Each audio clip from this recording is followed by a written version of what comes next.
Jadi, anak yang bernama Lily 99% cocok dengan Tuan Alfredo, ucap dokter.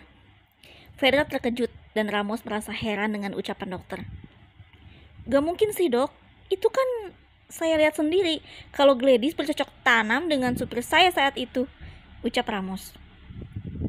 Itu bisa Anda bicarakan dengan Tuan Alfredo dan keluarga. Kalau saya hanya menjalankan tugas sesuai SOP di rumah sakit ini. Kalau gitu saya mohon pamit, ucap dokter. Fedra terus menyenggol lengan Ramos dengan penuh rasa kesal. Bagaimana ini? Sebenarnya kamu melihat dia dengan supirmu atau tidak? Kalau begini jadinya aku gak bisa menikah sama kamu, ucap Fedra. Kalian gak usah khawatir, aku gak akan marah. Benar tidaknya Gladys berhubungan dengan supirmu itu tidak penting. Kalian akan tetap menikah, walau kalian kalah taruhan, ucap Alfredo. Apa? Gak, jangan sayang, jangan izinkan mereka menikah. Ramos ini tidak baik, ucap Gladys yang tidak mau menerima. Kamu kenapa sih Gladys? Kamu gak suka sama Ramos? Atau kamu mau Ramos menikah sama kamu juga? Marah Fedra. Bukan itu, tapi memang benar kalau Ramos itu tidak baik buat kamu. Percaya sama aku, ucap Gladys. Kamu saja seorang pembohong. Mana bisa aku percaya, ucap Fedra. Gladys terdiam, namun mata Ramos mengisyaratkan kejahatan. Malam itu Alfredo tengah membicarakan soal pernikahan Ramos dan Fedra. Alfredo membuat rencana bersama keluarga Ramos. Pernikahan Fedra dan Ramos akan dilaksanakan secepatnya. Mengingat hal itu, Gladys tak tinggal diam. Dia terus membujuk Alfredo agar tidak menikahkan Ramos dengan Fedra. Karena dikhawatirkan jika Ramos menjadi menantu Alfredo, maka dia akan seenaknya kepada Gladys, entah apapun perlakuannya. Sayang, aku mohon, jangan nikahkan anakmu dengan lelaki tidak baik itu, ucap Gladys. Bagaimana bisa aku menghentikan mereka? Mereka saling cinta, dan dari situ kita kerjasama perusahaan, dan dari situ kerjasama perusahaan tetap terjalin, ucap Alfredo. Kamu kan bisa cari partner perusahaan lain, ucap Gladys. Gak bisa, dan gak semudah itu. Lagian keluarga Ramos adalah keluarga yang baik-baik, jadi jangan takut, ucap Alfredo. Bukan keluarganya, tapi ini personalnya, ucap Gladys. Ramos anak yang baik, kamu jangan takut untuk punya menantu seperti dia, ucap Alfredo dengan tenangnya. Alfredo menggendong Lily yang sedang berada di box bayi. Tak berhenti mencium bayi kecil itu dengan kasih sayang. Maafin papa ya nak, papa sempat gak percaya kalau kamu bukan anak papa, ucap Alfredo, dan bayi itu dipelukannya. Gladys tersenyum melihat pemandangan itu. Alfredo menghampiri Gladys yang tengah membereskan baju bayinya. Aku sempat tidak menyangka kalau yang akan melahirkan bayi kecil ini adalah perempuan yang sangat aku sayangi. Kamu memang seumur Fedra, tapi pola pikirmu sangat berbeda. Itu yang membuat aku semakin mencintai kamu, ucap Alfredo. Aku juga seperti itu. Aku gak menyangka kalau lelaki yang usianya jauh di atas aku akan sebertanggung jawab ini, ucap Gladys. Mereka melepas perasaan sayang itu lewat ciuman yang disaksikan oleh malaikat kecilnya yang sedang digendong oleh Alfredo. Sedangkan di restoran mewah, terdapat Fedra dan Ramos yang sedang menikmati makan malam bersama. Bagaimana ini? Papa dan perempuan itu tidak bisa dipisahkan, dan bukti tes DNA itu tidak cocok dengan Samir, ucap Fedra. Tenang saja, aku masih punya cara untuk membuat Gladys dan papamu berpisah, ucap Ramos percaya diri. Apa dan bagaimana? Aku sudah malu dengan caramu. Aku juga tidak tahu kebenarannya kalau Gladys tidur dengan Samir atau tidak, ucap Fedra yang mulai putus asa.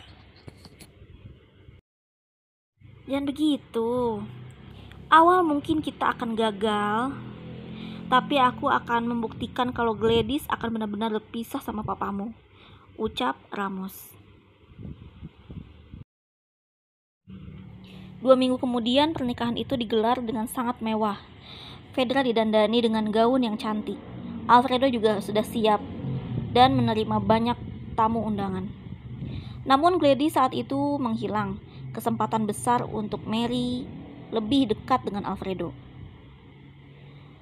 "Alfredo, kamu cari siapa?" tanya Mary. "Aku cari Gladys. Tadi ada di kamar, dan herannya Ramos juga belum datang, padahal pernikahannya sebentar lagi," ucap Alfredo sambil melihat jam tangannya. "Kalau gitu, aku saja yang mendampingi kamu hari ini. Ini kan acara pernikahannya anak kita. Dan aku rasa Fedra akan sangat bahagia melihat kebersamaan kita," ujar Mary. "Jangan, soalnya aku sudah punya istri," ucap Alfredo. "Sebegitu berpengaruhkah Gladys sampai kamu gak mau menerima tawaranku? Ini hari bahagia putrimu, Alfredo," bentak Mary. "Mary, aku mohon, jangan bersikap konyol. Ini acara pernikahan, jadi aku mohon stop marah-marah," ucap Alfredo menenangkan. "Bagaimana aku bisa tenang kalau mantan suami yang masih aku cintai direbut anak kemarin sore," ucap Mary. Akhirnya, upacara pernikahan itu diundur hingga 2 jam sembari menunggu mempelai pria datang. Keluarga de Ramos memberi kabar bahwa kedatangannya akan telat karena permintaan Ramos yang amat sangat begitu mendadak. Namun di situasi lain, keluarga besar Ramos membantu Ramos menculik Gladys. Kejadian ini sama sekali tidak diketahui oleh Alfredo. Gladys diculik di pukul 4 dini hari, saat Alfredo sibuk mengurus pernikahan Fedra. Keluarga Ramos termasuk ayah dan ibunya membuka tali yang terikat di tangan Gladys. Saat itu Gladys dalam keadaan tidak sadarkan diri. Setelah tali itu terbuka, Gladys juga tersadar dan terkejut melihat banyak orang yang melihatnya di tempat yang sama sekali tidak dia kenal. "Ibu, ayah, sebelum aku mau menikah, maka izinkanlah aku menyetubuhi wanita ini," ucap Ramos sambil menggendong Gladys yang lemas tak berdaya. "Bagaimana bisa? Dia itu istri dari Alfredo, dan dia calon mertuamu," ucap ayah Ramos. "Tidak apa-apa, lagian aku sebenarnya ingin menikahi perempuan ini, bukan dengan Fedra. Aku sama sekali tidak suka Fedra," ucap Ramos. "Kalau tidak suka, kenapa mau kamu nikahi? Kasihan kalau Fedra cuma jadi pelampiasan saja," ucap ayah Ramos. Tujuanku menikahi Fedra agar aku leluasa bertemu dengan Gladys. Aku menganggap Gladys adalah istriku," ucap Ramos. "Cepat, jangan banyak bicara. Pernikahanmu dengan Fedra akan segera dilaksanakan. Puaskan nafsu bejatmu pada wanita itu," ucap ayah Ramos. Ramos mengunci pintu dan segera membuka pakaiannya. Gladys yang saat itu setengah sadar mencoba kabur. Namun tenaga Ramos lebih kuat sehingga Gladys tersungkur di spring bed. Gladys yang hanya mengenakan bra tanpa celana dalam dengan raut wajah ketakutan mencoba teriak. Namun tak seorang pun di luar yang menggubris. "Kamu sekarang berada di dekapanku. Beri aku satu sentuhan kebrutalanmu, seperti kamu melakukannya pada Alfredo," pinta Ramos sambil menciumi seluruh tubuh Gladys. "Lepaskan aku. Aku tidak sudi bercinta dengan lelaki sepertimu," ucap Gladys sambil memberontak, yang membuat Ramos tidak fokus.